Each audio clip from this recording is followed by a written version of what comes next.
Hi there, welcome. This is the Kelly's Astrology podcast, where you can find insight, guidance, and understanding through astrology.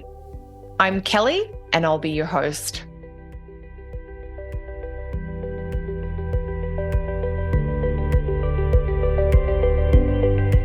Hey there, and welcome to another episode of the Kelly's Astrology podcast.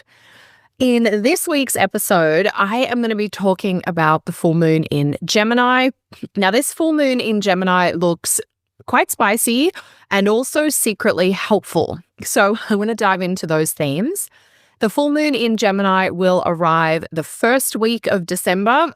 I also can't believe we're talking about December already. The full moon will be on Thursday the 4th or Friday the 5th of December, depending on where you are in the world. Personally, I always find that the full moon in Gemini represents the height of the social whirl over the holiday season, as if the curious, chatty qualities of Gemini kind of spill over in excess under this full moon. And of course, we have a full moon in Gemini every year, always during Sagittarius season. So sometime from late November to late December, we have this full moon in Gemini.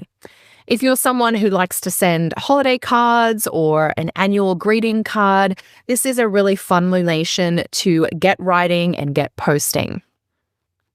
Of course, even though we do have a full moon in Gemini every year, each full moon in Gemini is unique based on the other planets that might be aspecting the full moon, and also depending on what Mercury, who is the ruler of the full moon in Gemini, might be up to. So they're the kinds of things that we're going to dive into in today's show. First up, I want to make sure that you know that I am having a holiday sale from November 28 through to December 1st. And over this weekend, you can save 20% off any online astrology class or webinar. It is my biggest sale of the year. Well, in fact, it's my only sale of the year. So if you'd like to save on your studies, enter the code LIGHT20 when you check out to save 20%. I will pop the code and the link in the show notes below. But of course, if you pop over to the website, kellysastrology.com, all the details you need will be there.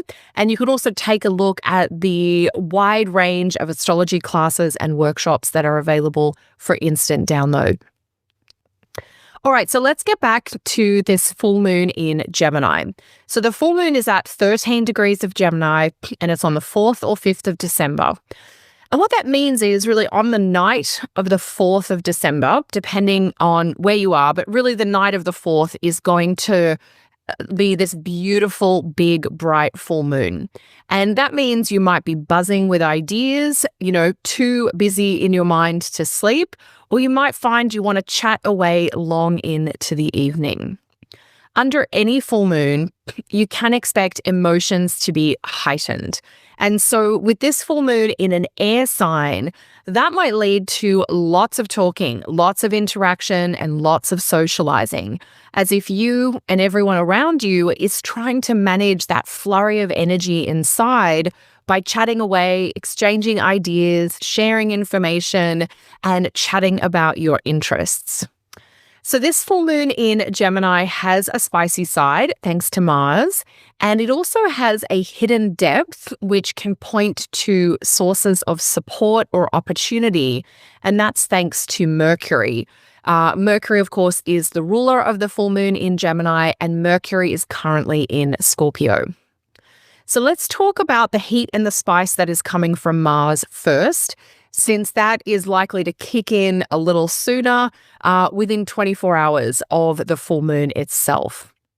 So once the moon has blossomed, made her opposition to the sun, kind of made her mark on the sky, she continues through the zodiac, and the first planet that the moon will bump into in those hours after the full moon is Mars in Sagittarius. So the moon is full in Gemini, and so she'll be opposing Mars in Sagittarius, the next day, essentially.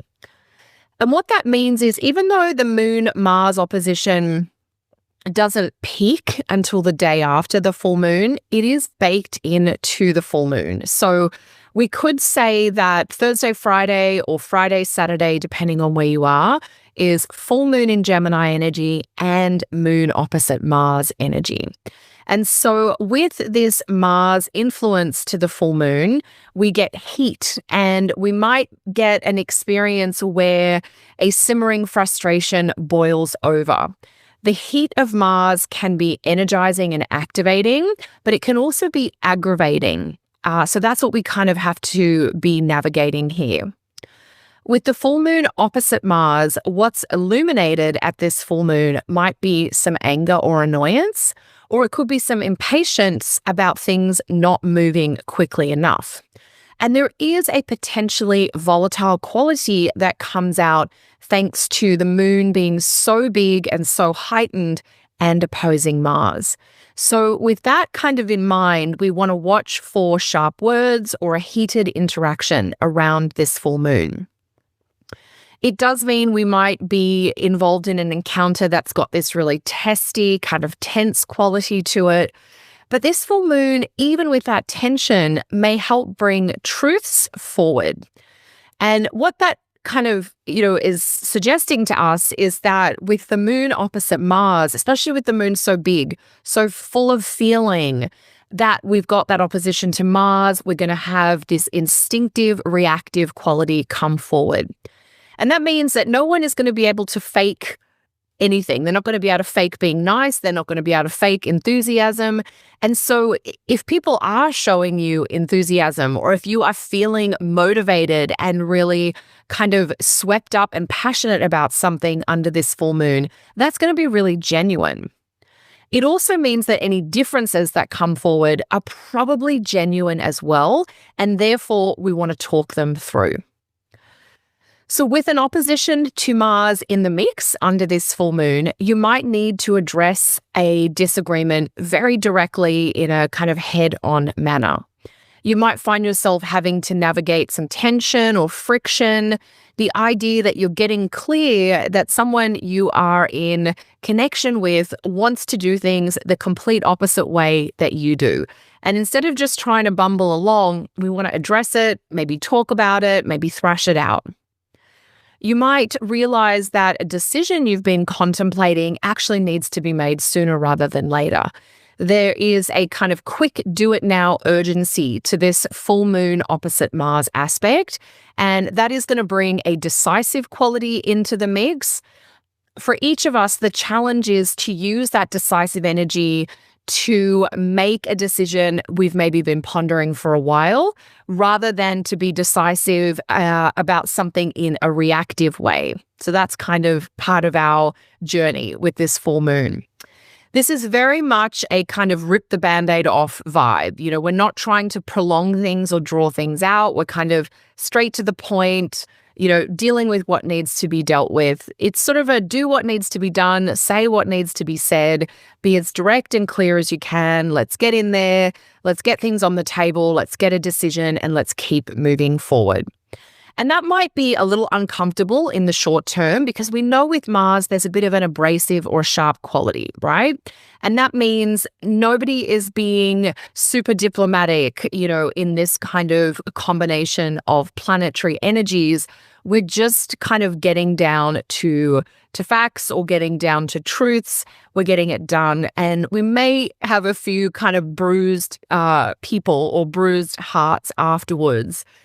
So that's not ideal, but sometimes it's necessary. And really, even though it is uncomfortable in the short term, this full moon Mars combination, if it kind of prompts you or pushes you towards a bold move, it may help you create some momentum that might be worth the initial kind of tension or friction.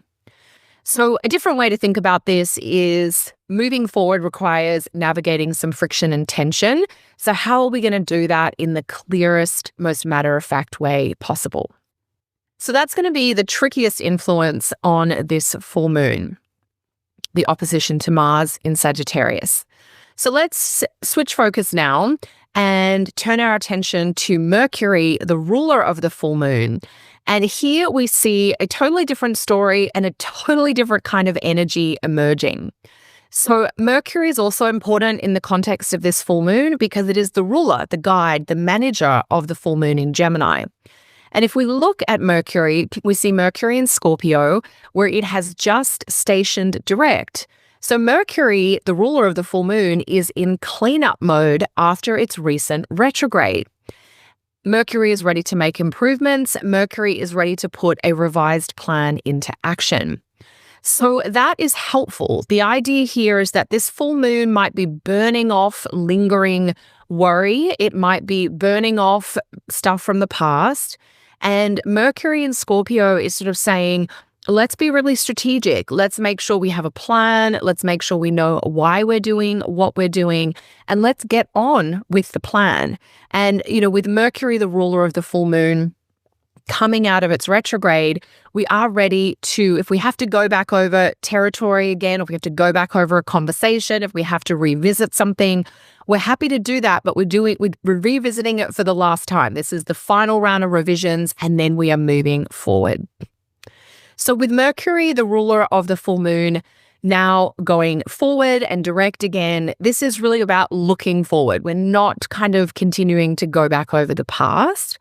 And this will generally help with sorting out plans and schedules and with clarifying or clearing up any misunderstandings from the past few weeks. So any of that kind of interpersonal gunk that's sort of creating a bit of congestion from November, we're clearing that out. We're kind of repairing if we need to, and we're finding out what we need to do to move forward. Mercury in Scorpio is also in deep conversation with Jupiter in Cancer.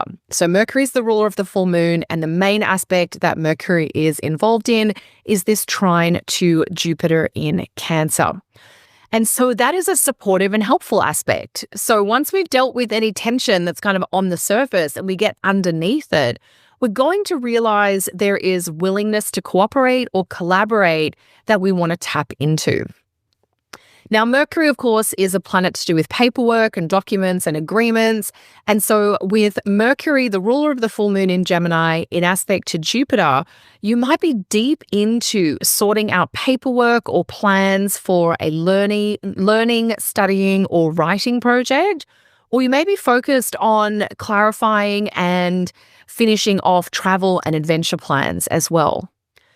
With Mercury in this favorable trine aspect to Jupiter, which of course is the planet that has this lucky, nourishing quality, you might also be in the middle of negotiating an updated financial agreement, whether that's to do with income and earnings, a major purchase you're looking to make, perhaps it's around your investments or financial plan, or just any other major money matter that you're looking to address. This Mercury trine Jupiter aspect is helpful for that. Jupiter is naturally a planet about wealth and abundance. It's very well placed in Cancer.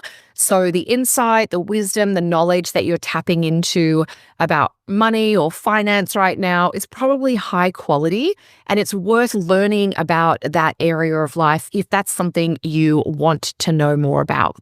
And any kind of deal, if there's a purchase you've got on the table, if there's a money negotiation you're involved in, Mercury's trine to Jupiter is very helpful for getting that deal locked in. Of course, Mercury making this trine to Jupiter, it's happening across two water signs, Mercury in Scorpio and Jupiter in Cancer. So that bodes really well for healing and therapeutic interactions. Almost as though you might have a realization or a revelation under the full moon that helps you with some healing work that you've been doing. If you're trying to process the past, if you're figuring out how to express your emotions or to build trust and depth with somebody important, you might find new and more meaningful ways to do so under this full moon in Gemini, especially in, the 2 or 3 days after the full moon as Mercury continues that work with Jupiter in Cancer. So this is really quite an auspicious aspect from Mercury to Jupiter. And if we look into that aspect in a little more detail, this is the third in a series of 3 Mercury trine Jupiter aspects that have been playing out since late October. So this full moon in Gemini, because remember that was our starting point, understanding all the threads of this full moon in Gemini, it might also bring to completion a major plan, a deal, a healing process, or an agreement that has been in the works since the end of October. So another way you could think about this full moon in Gemini is as if it brings resolution or completion, or it helps you with finalizing something that is really going to influence your path forward. So this full moon in Gemini really does have a mix of different themes attached to it. And that kind of makes sense since Gemini loves variety. My best suggestion with this full moon in Gemini is to manage any conflict or tension that arises as quickly as you can so that you can dip into the good stuff, the healing stuff, the opportunity, and the support around money and wealth that is indicated by Mercury, the full moon's ruler. It's linked to Jupiter. So I would love to hear what you're experiencing under this full moon in Gemini. Are you feeling more of the heat and navigating friction with that Mars aspect? Or are you deep into the healing or support opportunities from Jupiter? Let me know in the comments below. And if you are looking to save on your astrology studies, do take advantage of my holiday sale happening this weekend. You can use the code LIGHT20 to save 20% off astrology classes until December 1st. Thank you so much for joining me for another episode. I so appreciate you supporting my podcast. I wish you a really wonderful week, a great start to December, and I look forward to catching up again soon. Bye for now.